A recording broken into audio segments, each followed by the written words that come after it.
Haleluya. Bwana asifiwe. Bwana Yesu asifiwe sana.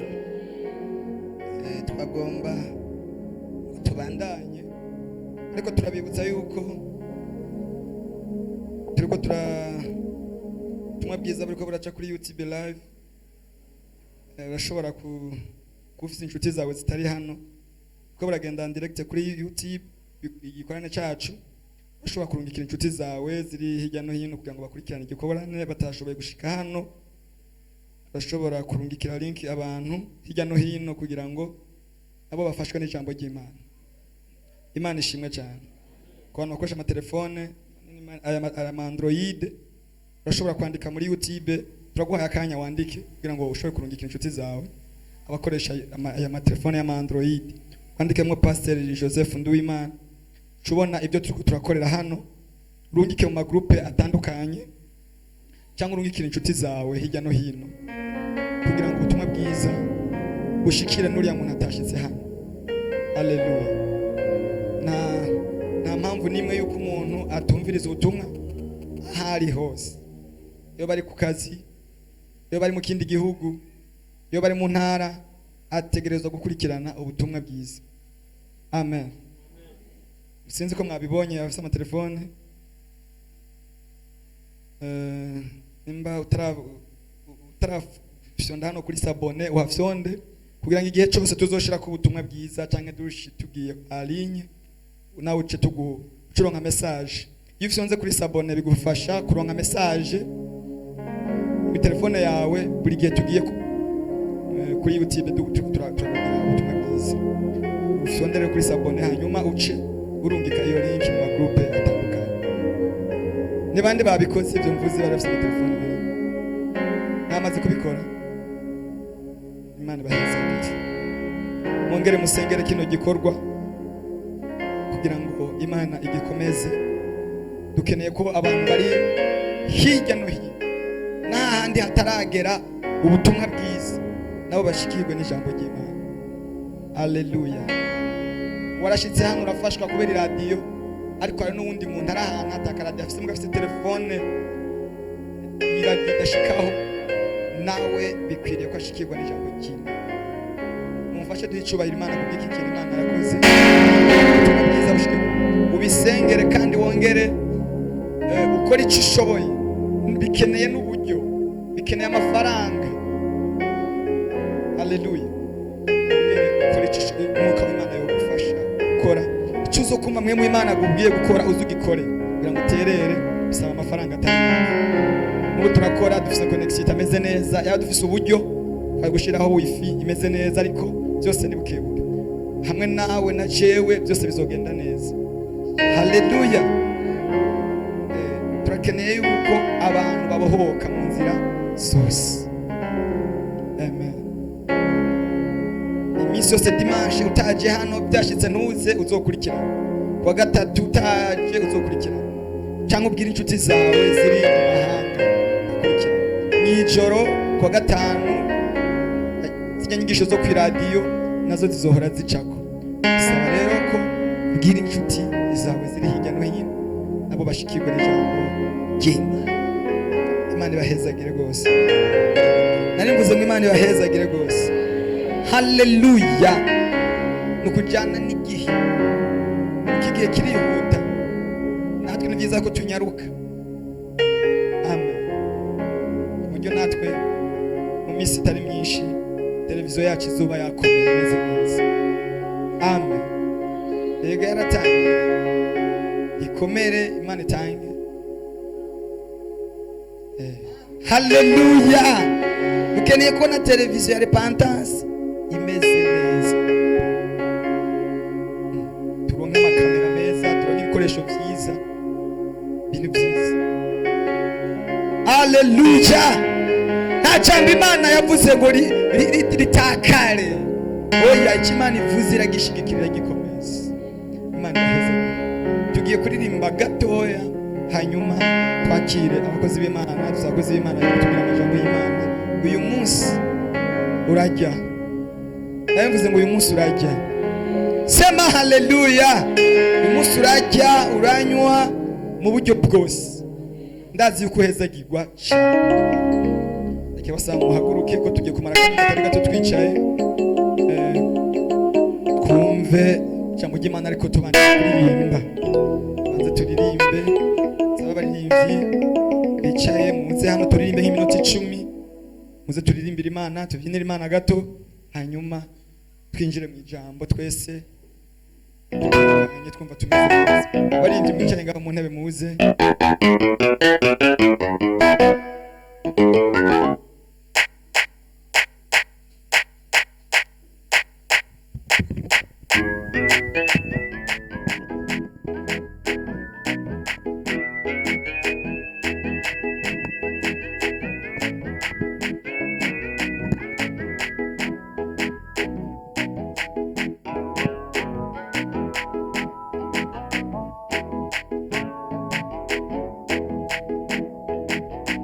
Haleluya. Reka tuhaguruke kandi twongere turamukanye turirimbira Imana yacu. Haleluya. Nilipofika Golgotha nikaiona huko neema kubwa kama mto, neema yako. Nilipofika Golgotha nikaiona huko neema kubwa kama mto, neema yako. Oh, imba neema, neema ya Golgotha ni kama bahari kubwa, neema tena. Pigia makofi Mungu wetu.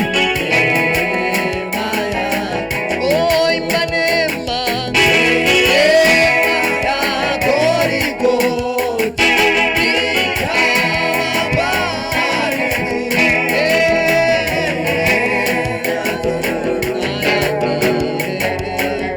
neema yako. Oh, imba neema, neema ya Golgotha ni kama bahari kubwa, neema tena ya neema yako. Turasubira mico gito nilipofika Golgotha aiona huko aiona neema kubwa, neema kubwa kama mto, neema yako. Oh, nilipofika Golgotha nikaiona neema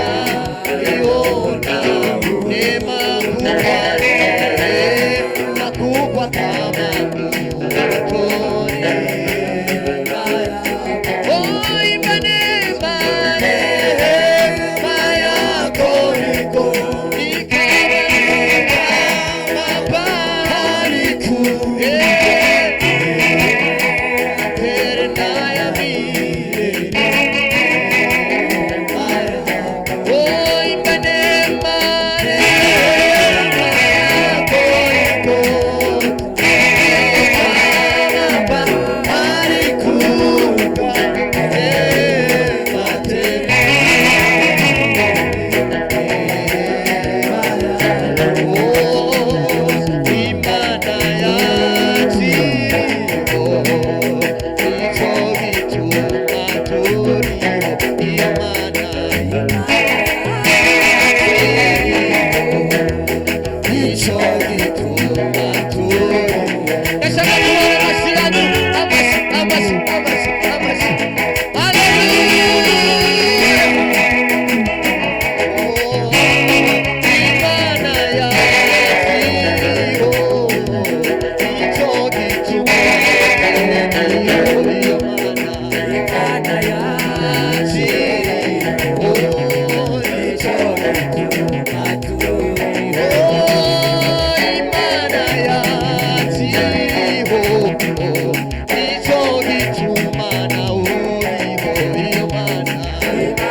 Hallelujah.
twigina imbere yawe, twariko twibuka aho wadukuye. Haleluya, haleluya, haleluya. Cyubahiro ni cyawe Mwana, tugukomeye amashyi menshi dushima izina ryawe. Komera Imana amashyi n'impundu, nimba waratabawe, nimba warabohowe. Haleluya.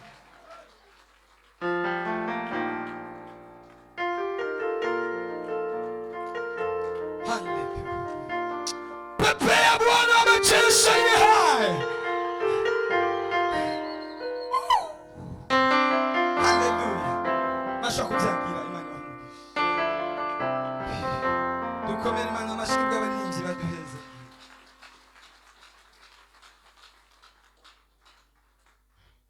Iyo tubyinira Imana twatwibutse aho yatuvanye, twatwibutse aho tugejeje, twatwibutse ukuboko kw'Imana aho kutugejeje. Nagenda abwira ngo ukuboko kw'Imana ari kure cyane, naho kutokuvana kandi naho kutokugeza. Namba wizera ukuboko kw'Imana, tera haleluya, tera irindi haleluya. Ukuboko kw'Imana kwakuye Mefibosheti Lodebari, kumukura Lodebari kumwicarikana n'abami. Ndagomba ngo ukuboko kw'Imana kugukura Lodebari kukwicarikana n'abakomeye mu izina rya Yesu. Ukuboko kw'Imana ni kurekure, ukuboko kw'Imana ni kurekure. Ko niko kwahagurukije Isirayeli kuyikura mu maboko ya Farawo. Uko kuboko kwahagurukije Isirayeli ikava mu maboko ya Farawo. Ndagomba ngo guhagurutse wowe nyene nawe kugukura mu maboko y'abansi bawe, kugukura mu maboko y'abadayimoni mu izina rya Yesu, kugushikana i Kanani mu gihugu cyawe cy'amasezerano. Imana ikugirire neza. Numva ubwiza bw'Imana, numva amavuta y'Imana, numva ikirere cy'Imana kiri hano. Imana igomba ikore kuri wewe, kuri wewe nyene, wewe ubwawe niyo Imana igomba ikore, igomba izure, irakuzura kuri uyu munsi mu izina rya Yesu. Byawe byose birazuka. Haleluya. Reka twinjire mu wundi mwanya w'ijambo ry'Imana. Kadusabe Pastor Yves ashike hano. Dukomere Imana amashyi menshi cyane. Imana yongera amashyi yakwiye, ntabwo ari aya Pastor Yves ariko n'aya Yesu umwami w'abami. Haleluya. Imana ibahe umugisha.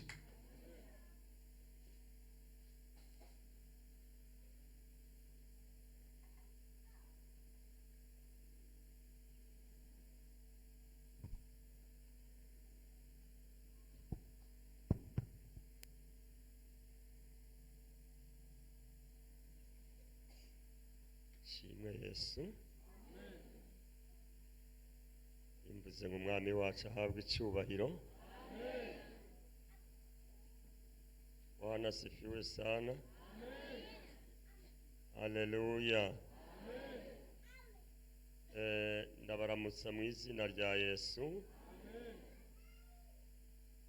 Mana yacu irakoze kuri uyu munsi mwiza twongeye ngo tuwunezererwemwo.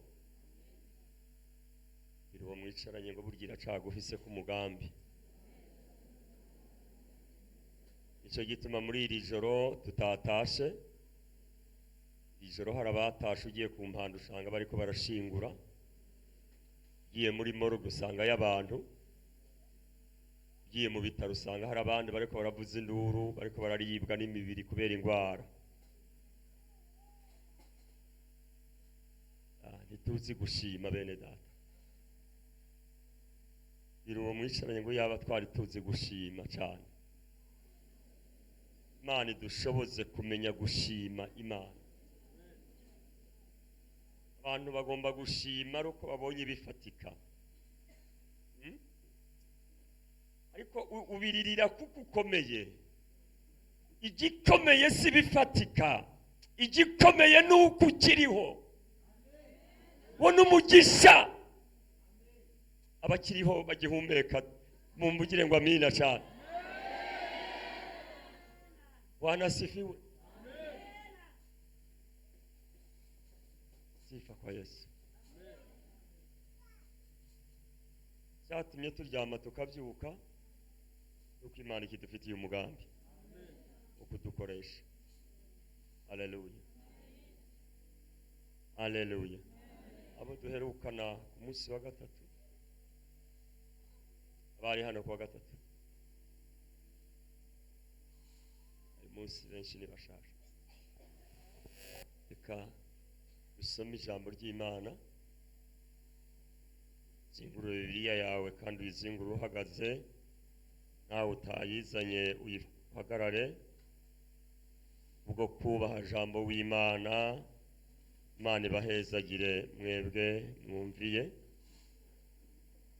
Byakozwe n'intumwa gatatu, tuvuge ku bushobozi bw'agakiza.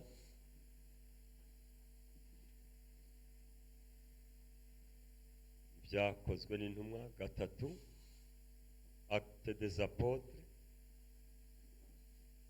3:16, gatatu kuri 16. Matendo ya Mitume. Bwana Yesu asifiwe sana. Mwibuka ko turi Bujumbura dukoresha indimi zose.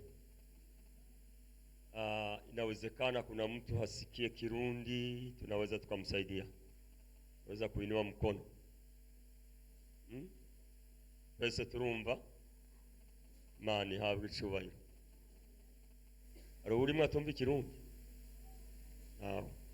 Aravuga ngo kuri 16 ngo kandi uyu uwo mubona kandi muzi uko yizeye izina ry'uwo, iryo zina ryamuhaye inkomezi. Hariho imbere y'iryo zina ijambo inkomezi, hariho utuburungu tubiri bivuga ngo ibikurikira ni isobanuro. Amen. Mbere ukwizera ahawe nawe niko kumukirije rwose imbere y'abande, imbere yanyu mwese. Mwibyagirire. Uyo mubona kandi muzi. Imana ishimwe uko itazoduhezagira abatanga amatangazo barapfuye, bazoba bahari. Ninde yoja kuvuga ko watabawe? Erega ubyivugiye ntibabyemera, ariko abakuvuze iyo babivuze biremerwa. Umuntu yavuze ngo asaziye mu gakwembe kamwe, iyo asubiye hahandi agenda aravuga ngo nimwamenye amakuru yaratabawe. Bihora byemerwa n'ingoga. Umuntu yamenye ko Penina yasamye, Ana yasamye ni Penina, siwe babana. Aravuga ngo ndabona ibimenyetso, atanguye guciragura. Ivuga ngo hari ikintu yahawe kidasanzwe. Biro mu Israeli ngo hari ikintu tugiye kwakira kidasanzwe.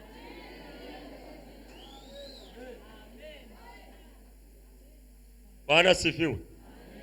Hari ikintu twahawe kidasanzwe. N'agakiza.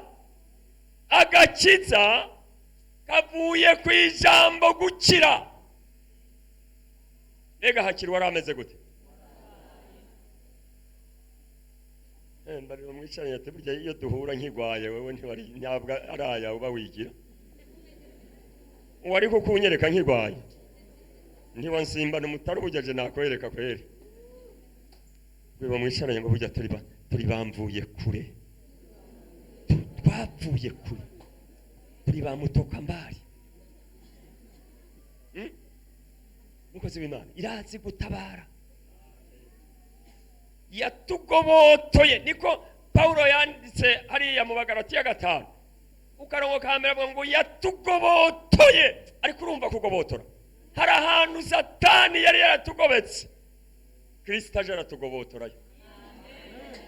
Amen. Hari ahantu bagobotowe bari hano nkanje. Haleluya. Agakiza n'ubushobozi bw'agakiza. Ibyo ngomba ngo tuvugane ko kuri uyu mwanya ntatwaye umwanya w'abandi, hariho n'abandi bene data bakiri inyuma. Iyo umuntu yakiriye agakiza neza, mu ndabe muzinge Bibiliya, turabane mu maso. Iyo umuntu yakiriye agakiza neza, hanyuma kagashika ibwina mu mutima. Amen. Iyo umuntu yacakiye agakiza, icyambere kamukorera deliverance, arabohoka. Amen. Bibiliya ivuga ngo yabaye icaremwe. Amen. Iyo agakiza kari mu muntu, nubwo hoba hari intambara mu gihugu, we yatura amahoro.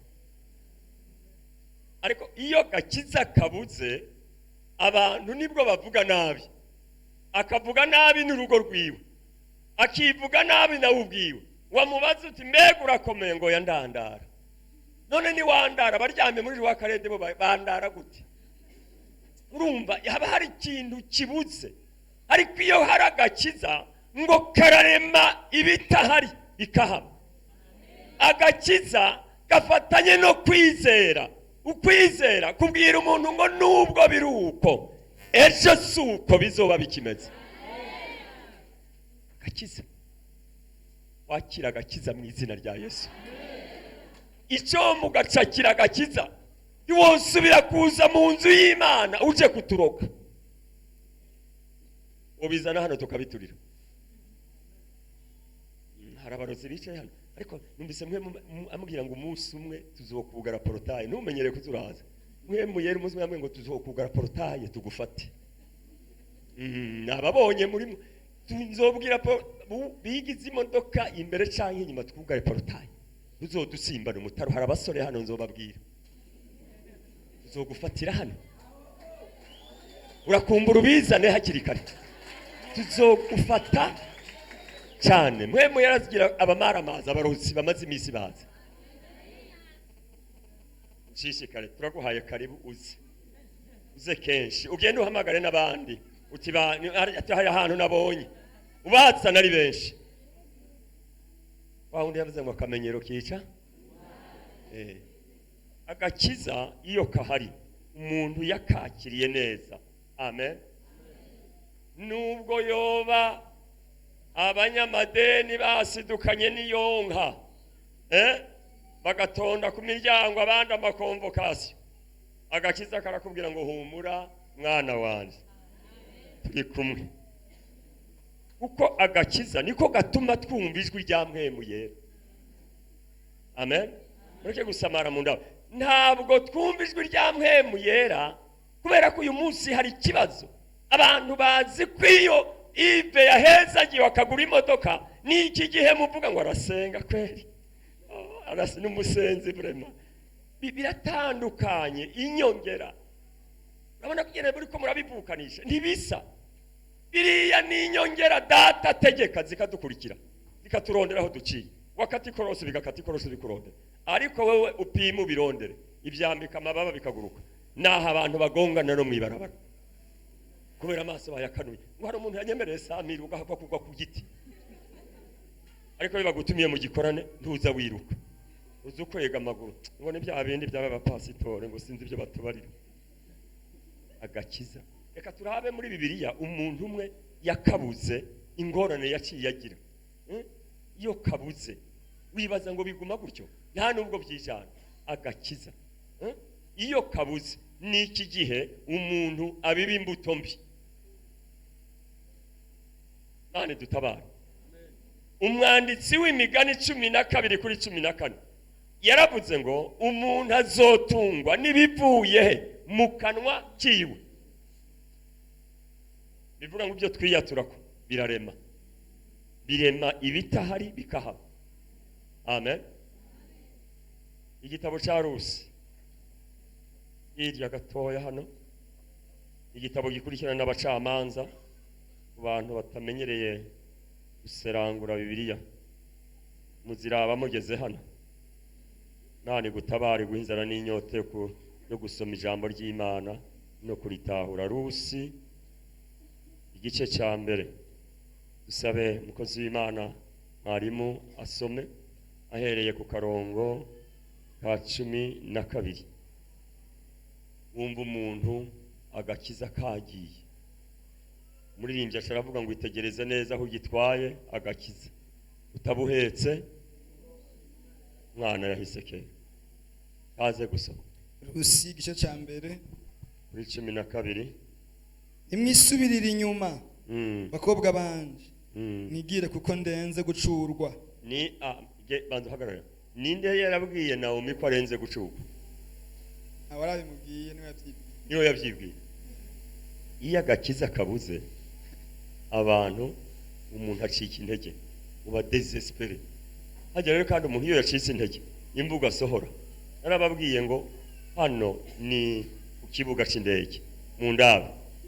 Iyo aeroport yafashwe, aeroport bakayifata, bagafata ni radio y'igihugu, bagaca bafata na etat major, umukuru w'igihugu iyari aheriyo abacinje igihugu, akaba ngo byagenze bakamubwira baterega umwansi yamaze gufata ikibuga c'indege kiri mu minwe yabo, bataho iradio y'igihugu bayifashe, bataho ni etat major iri mu minwe yabo, aza gukora iki?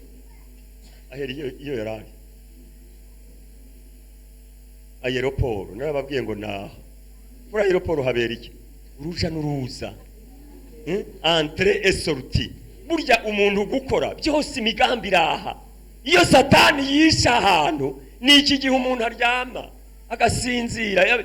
Mwanditsi imigani yavuze ngo umunyabuta azokwicwa n'iki? Inzara. Soma mugenzi. Ndamwigire musubire, nimwisubirira inyuma bakobwa banje, mwigire kuko ndenze gucurwa. Ego. Iyo mba mvuzeho nti ndi n'ivyizigiro, ndeke naho noronka umugabo iri joro nyene nkazovyara abahungu. Mbega ivyo vyotuma mubarindira gushitsa aho bazokurira? Yego. Ivyo vyotuma mureka kurondera abagabo. Vyoye kuba bico bakobwa banje, kuko muntera akagongwe, kuko ukuboko kuhoraho kwaramvuye kundwanya. Igereze ngaho turamusubira, kuko ukuboko kuhoraho kwagize gute? Murumva Imana nishobora kurwanya umuntu. Soma Zaburi wumva ukuboko kw'Imana, Zaburi 118 kuri 16. Ukuboko kw'Imana ndiko kurwanya, ariko iyo umuntu agakiza kavuye, ibimubako byose abiherereza ku Mana. Nani dufashe cyane. Ibitubako byose yagakiza kimutse, Satani arinjira agatangura kukwereka ko Imana yaguhebye. Zaburi 118 havuze ngo iki? Umurongo wa 16. Ukuboko kw'iburyo kuhoraho kwagize gushizwe hejuru, gushizwe. Ukuboko kw'iburyo kuhoraho gukora ivy'ubuhizi. Amen. Amen. Gukora ivyiki? Ivy'ubuhizi. Wumva ko arashiriho kuturwanya. Imana dutabara. Haleluya. Hari abantu turiko turajana ariko. Haleluya. Uyu ni Naomi. Naomi bivuga ngo gikundiro. Ugiye ku karongo ka 20 ubona kubera kwihebura. Yarabwiye ashitse i Betelehemu aravuga ngo ndimunyite Naomi, munyite Mara. Bivuga ngo mururazi. Iyo agakiza katari mu muntu, ubuzima bucika umururazi. Bucika iki? Mururazi. Uyu ni Elimeleki n'umuryango wiwe. Inzara iteye muri Betelehemu, igihugu c'imitsima, igisagara c'imitsima. Bibiliya tugiye mu buryo bw'imwemu, umutsima ni Kristo kandi umutsima ni ijambo. Amen. Nico gituma ubona iyo ijambo rivugwa abantu basinzira. Iyo ijambo rivugwa niho haza imwemu za distraction. zo gusamaza abantu, kubera ko satani arazi ko mu ijambo abantu bohabohokera, arazi ko mu ijambo bohakirira, ariko dukoze ku mugisha muhakwa guca muri aya mabati. Ndakubwiye ngo mbonye Imana igiye kugutabara, mbonye Imana igutabaye, mbonye, urumva ibintu nk'ibyo ntabwo biraba ikibazo ko wotabara, ariko iyi Imana igomba gutabara iragomba kubanza kuguhinyanyura ngo iguhingure kugira icaremwe gisha. Erega ivy'Imana birunze biharuye, bagize ngo ipfa gutanga gutyo isabage. Elimeleki ngo arimuka, uyu n'umuryango ukomoka kuri Peresi. Peresi abyagwa na Tamari kuri Yuda umukazana wiwe. Amen.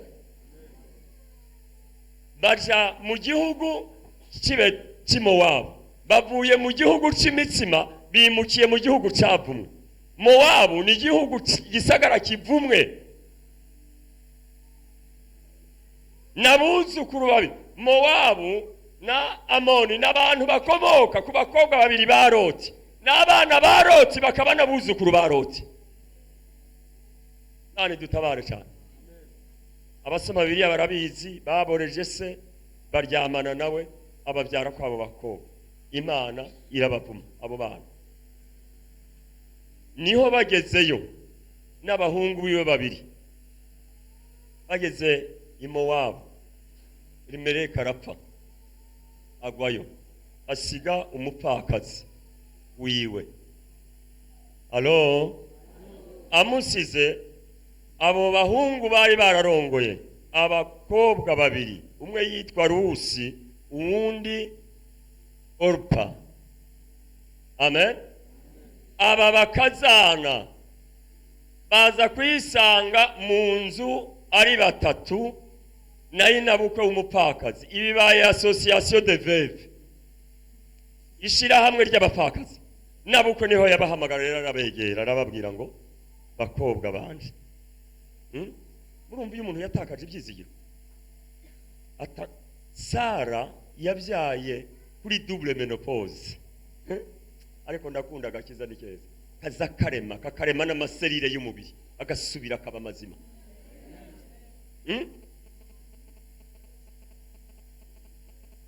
Agakiza uyu yari yaragatakaje uyu, naho byoba uyu munsi nkaronka n'umugabo sinopfa mbyaye, arabahebuza nawe arihebuza. Imana nyene amahoro ntabwo ijana n'umuntu agenda yiyatura ko nabi. Imana ndikorana n'umuntu, ntabwo ikorana n'abashoboye, ikorana n'abashoboka. Abashoboka ni bande? Nabumva ijambo ry'Imana bakaryizera bakarishira mu bikorwa.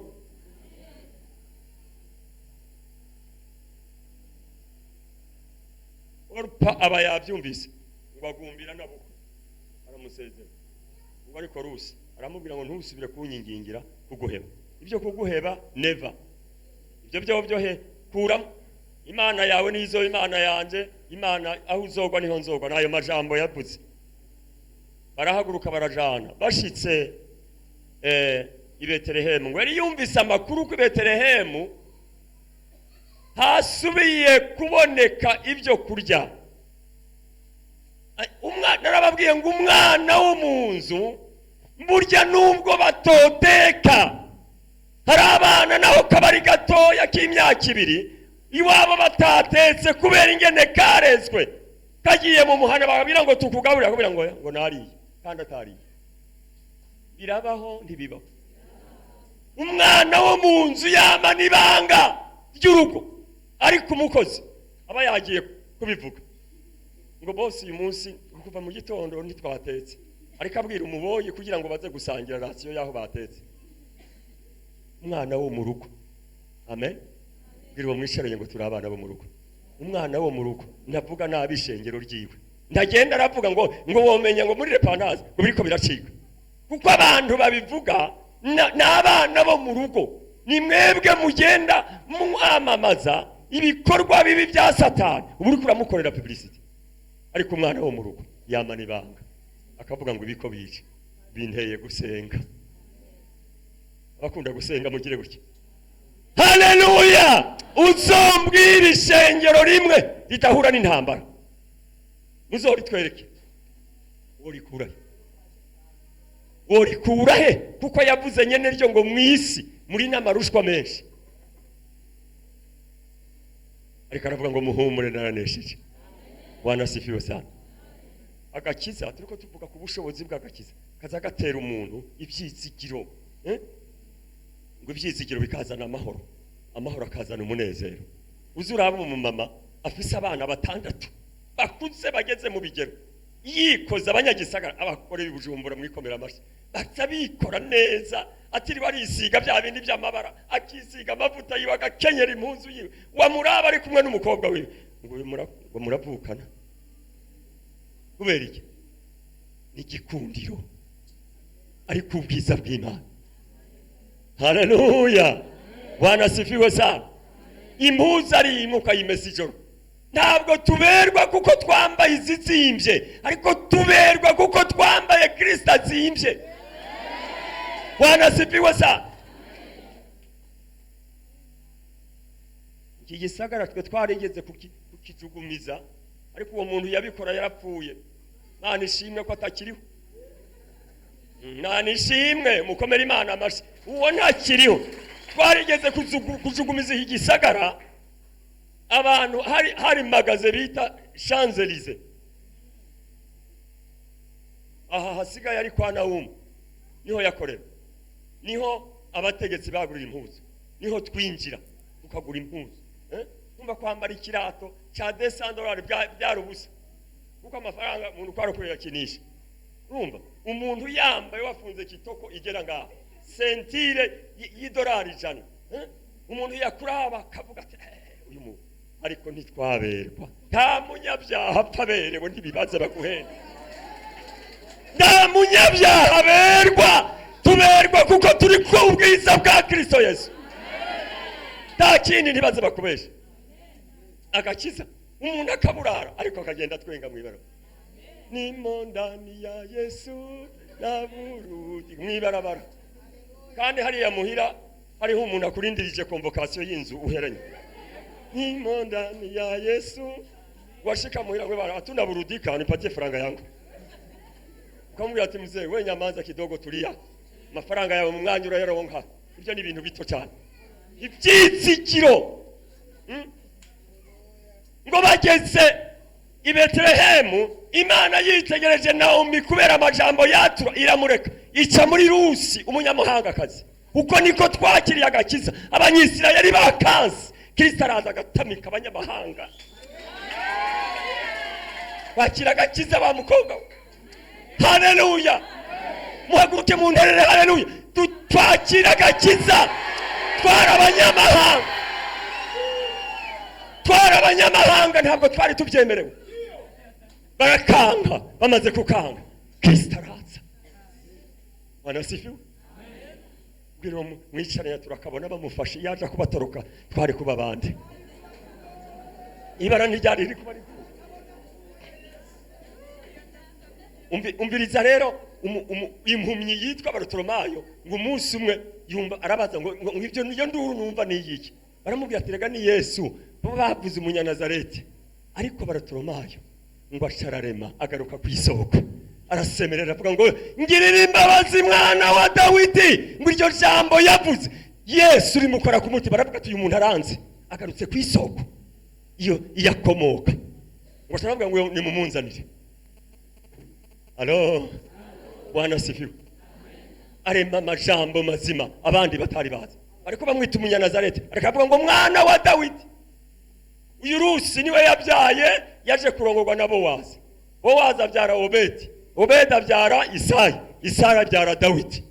Dawidi abyara niwo rubyaro Kristo akomokamo umwami w'abantu. Ese ahabwa icubahiro. Ubushobozi bw'agakiza Imana yari kirarondera ingene ikorana na Naomi ariko ayibera ibamba biramunanira akiyatura ko nabi. Imana ntijana n'umuntu yiyatura ko nabi. Ngo ariko Rusi haleluya aravuga ngo iconzi gusa ibyo gutandukana mama oya ntiwirigura nabimbwira bireke ubushobozi bw'agakiza Luka 5 asome duce dusenga Luka Like 5:17 bahabonye mwari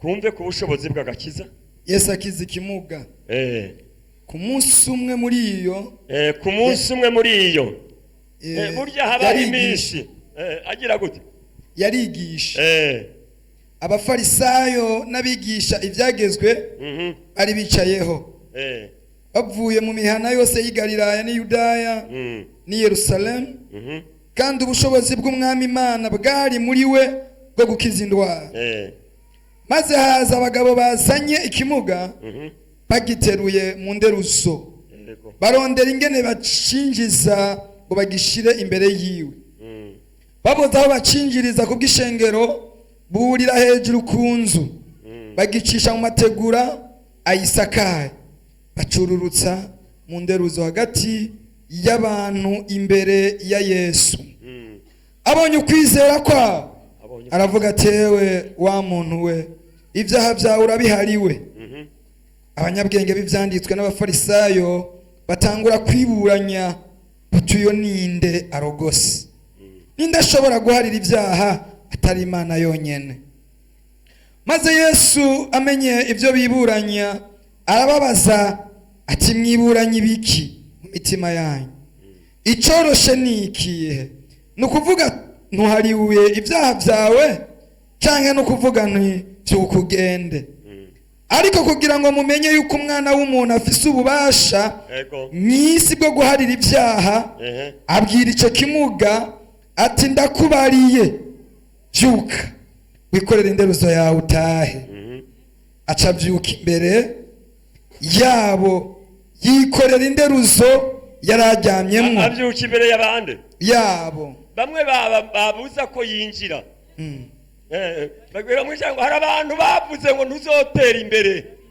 n'abandi bavuze n'uyu munsi bariko baravuga ngo twirirwa tuyererana Bibiliya abo tugiye gutabarirwa imbere yabo kuko Imana twizeye ntabwo ari Imana y'intambira kiza ntabwo ari Imana ireka gutabara aca byuka imbere yabo yikorera inderuzo yararyamyemwo arataha ahimbaza Imana bose barumirwa cyane bahimbaza Imana baterwa n'ubwoba bwinshi batuye umunsi tubonye ibitangaza amen bagiye kumirwa mubwira uti bagiye kumirwa bavuze irabona usomye mu musiguzi 1:15 ubona umugabo w'umunyabwenge Salomo nawe byashikiye kubera agakiza kari kagiye kubera kurongora abagore benshi kandi abagore 1000 ngo bose bafise ibyigirwamana 1000 izo bigirwamana byaraho mu rugo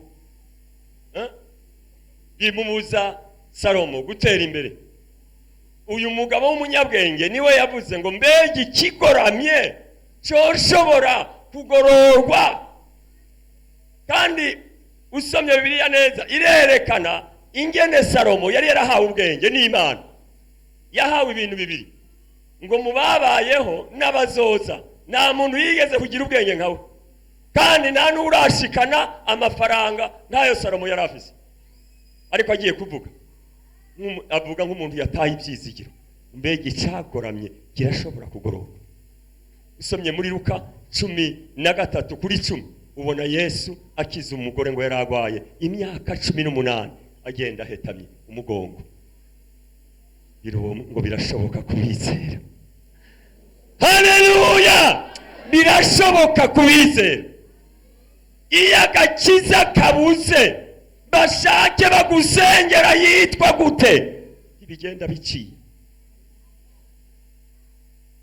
kubera ko agakiza gafatana kwizera guca kuza kusenga n'usengerwa iyo bihuye bikiza indwara bikabohora umuntu akaba muzima amen uyu mugabo Salomo umugore umwamikazi ngo wishe yigeze guhaguruka yatwara Ethiopia aravuga ngo agiye kuraba uyu mugabo w'umunyabwenge avuga uyu mugore yitwa Makeda yatwara Ethiopia aragenda agiye kwa Salomo bagiranira ibiganiro kandi yagiye amugemuriye muri uko kugiranira ikiganiro Salomo ntiyagenda ntiyavamwo kubusa ngo agenda amukubisinda akura yinda niwe yaje kubyara ashitse muri Ethiopia abyara umwana w'umuhungu yitwa Menerike muzobona muri histoire berekana Menerike wa mbere n'uwa kabiri nibo baje kuvamwo bariya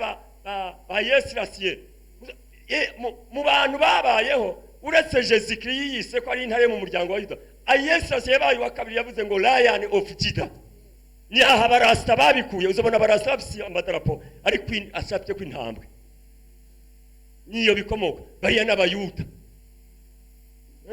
n'abayuda babyagwa nande na Salomo kubera ibigirwa mana by'abagore biwe bituma Salomo atakaza ibyizigiro ubwo nta kintu cyatumye atakaza ibyizigiro naho wiriguragora abakozi b'Imana ndasenga ngo Imana igugarukanire ibyizigiro byawe buryo ubuzima no kugendana ibyizigiro amen akagakiza nta kindi kadusubizamo ibyizigiro kandi iyo umuntu yakiriye agakiza neza yihutira cyane kumenya kubana n'abantu amen umuntu wa mbere mukwiye kubana neza ababyeyi bawe yemwe bantu mugifise ababyeyi mwihutire kubasaba imbabazi ashaka aba yaragukoreye amahano ameze gute ukaba wagiriye ubuntu akaba akiriho ukaba ushaka ijuru n'umugisha uze kumusaba imbabazi ndazi hariho n'abavuka ku barozi ariko uzomubwire ngo papa mama mbabarira ndagusabye imbabazi sinabaye umwana mwiza umugisha samamodoka baturaga umugisha ukomeye n'ijambo ry'Imana yo kwatura ku muvyeyi wawe avuga ngo mwana wawe genda iyo ugiye Imana izikugirira neza n'umwuzukuru uzosiga azokwimbura kuri iryo jambo Imana idufashe cyane aya majambo twasomye tunyarukije n'umuntu abantu bazanye ikimuga kirwaye kimaze imisi bamuzana nawe yari yumvise ijwi rya mwemu yera ngo hashitse Yesu yari karakorera mu nzu asanga abagabo bitwa abafarisayo babambiye ku muryango wa mbere ngo hari imiryango itatu bahageze baramubwira bati ninde ivyo muronderana ibiki tuzanye umugwayi kugira agira iki tuzanye umugwayi tumushire mwigisha atoya nta bitangaza ari karakora barakata baja ku wundi basanga bataho nibiki mwe twari tuzanye umugwayi goya umunsi ntawe yakira barakata bagenda ku banyabwenge b'ivyanditswe basanga nabo bahabambiye nagira ndakubwire ngo agakiza twagakuye kure yewe ntukanjanjwepo burya umwana umuntu wese amuha agaciro bitewe n'ingene yamuronse hari abantu bazi ko kubonana n'umugabo egare kubyara hari n'abandi bazi ko kubona umugabo bidasigura kubona umwana bazi ko umwana ava tuzobaza amakuru nitwashika mu ijuru ana tuzomubaza amakuru ingene bigende hari abantu bashaka abana hano haleluya ariko nta muntu atunze umwana hano umwana n'agakiza ukarota inzozi babona bariko barakwiba umwana uzosenge ni satani aje kukwiba agakiza omba sana kandi biza mu ishusho y'umwana wawe ukabona kigutwaye umwana ntuzubone benshi baca basengera umwana ngo n'urupfu ruje oya satani aje kukwiba agakiza uko agakiza amen agakiza iyo wakakiriye ntabwo tukiri abanyamahanga Bibiliya iravuga ngo turi abaraganwa na Kristo grand frère wacu ni Kristo natwe turi ba petit frère biwe amen haleluya bwana sifiwe ngo arababwira baragaruka baramubwira batanga raporo kuri cya kimuga barakibera ati uyu munsi ntibikunda reka tugusubize muhira kugira ngo tuzozinduke ejo tuzomenya hari karakorera arababwira toya urakwa amategura hari ikintu numva uyu munsi kuko Bibiliya yavuze ngo umunsi umwe muri iyo minsi mu myaka mu mezi habamwo amezi habamwo iminsi ariko habaho umunsi w'umuntu. Haleluya.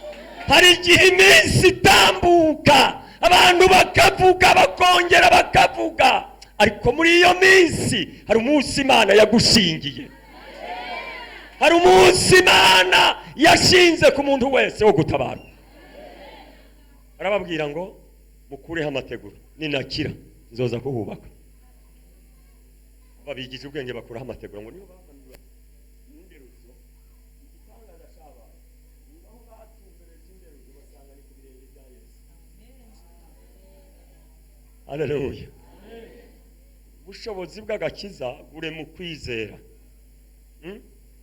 kandi ukwizera ni ikintu kizima. Hano hari abantu bace babandi nyene baravuga ngo uwo ninde arogose, kuko ikintu cya mbere Yesu yamukoreye ntabwo yamubwiye ngo genda urakize, haguruka wigendere. Yabanje kubohora iby'imhemu. Amen. Akiza imhemu yiwe abamuzima. Ibyaha byawe ugize gute? Urabihariwe. Amaze guharirwa ibyaha byasaba ko akorerwa deliverance, umubiri nawe ukabohoka akagenda genda. Haleluya. Tuzamure Yesu icyubahiro. Deliverance ni igikorwa gishishikara umunsi ku munsi. Agakiza tukakira rimwe, ariko kwezwa ni igikorwa cya buri munsi, isaha ku yindi. Umuntu akarimbura ingene wagenze. Imana ishimwe cyane. Bwana sifiwe sana. Mureke dusenge Imana, nsengane n'uyu muntu yifuza kwakira agakiza kuri iyi saha. Wewe utarakira Kristo nk'umwami n'umukiza, uhaguruke umwiyakirire. Abakozi b'Imana niso babereyeho kugira ngo badufashe. Yesu ndachi ukumusi mwiza nakwe mereye ari wewe mana yanje nivyo nezererwa cane mpimbaze mimbaze Yesu yanyo yejibya anyigisha we kumuse ubituma moraneze mimbaze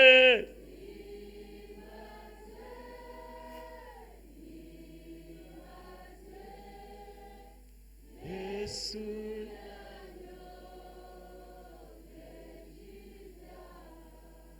Navuze ngo tugomba gusengana n'umuntu ashaka kwakira Yesu amubera umwami n'umukiza. Ndabona bene data bahagurutse, Imana ibaha umugisha.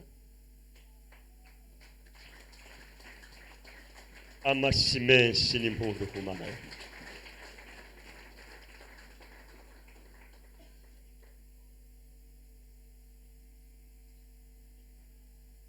Bwana sifiwe. Bwana apewe sifa.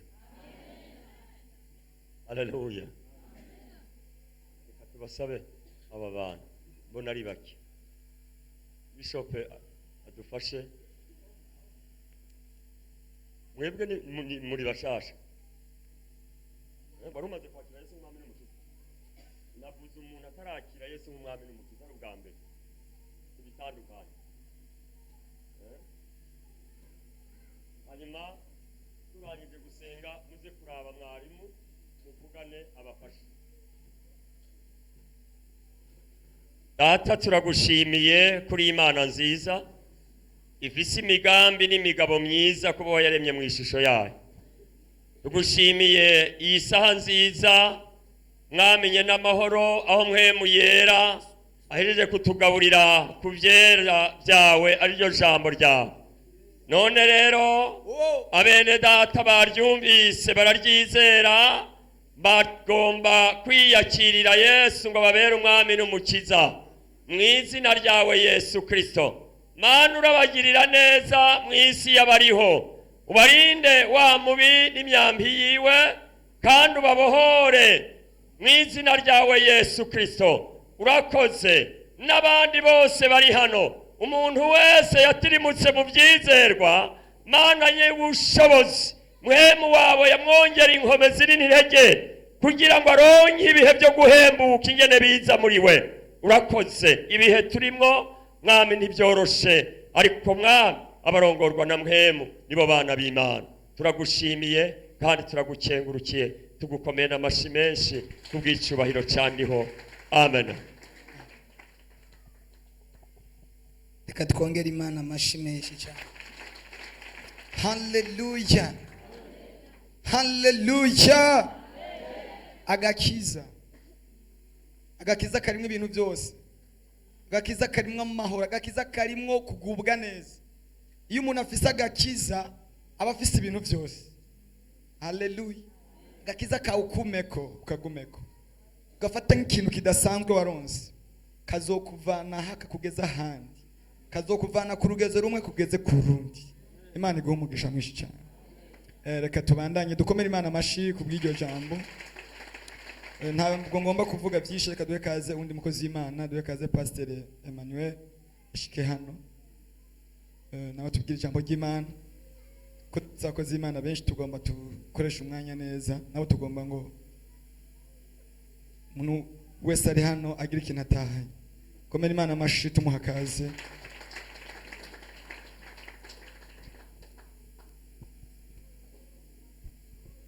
Haleluya. Nongeye kubaramutsa mu izina rya Yesu. Nongeye kubaramutsa mu izina rya Yesu. Ndanezerewe kongera kugaruka muhira kwa papa. Bwana Yesu asifiwe. Bwana Yesu asifiwe. Nabonye n'abantu iyo umuntu aje muhira nyene abaje muhira. Amen. Sivyo none? Imbere yuko ngira ngiye kuririmba karirimbo gatoya, sako naririmbye nakundi muririmbye, ariko numva nkunda kuririmba. Imana yubaha umugisha. Murakoze.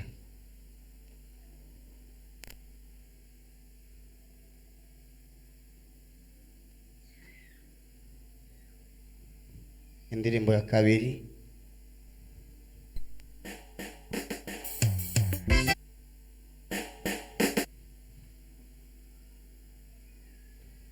Hallelujah. Hallelujah. Uhumure sarachakora, uhumure sarachakora, iyagutaye iyakwibagiye, tutihumura sarachakora, uhumura sarachakora, nuhumure sarachakora, iyagutaye iyakwibagiye, tutihumura sarachakora, humura sarachakora, nuhumure sarachakora, iyagutaye iyakwibagiye.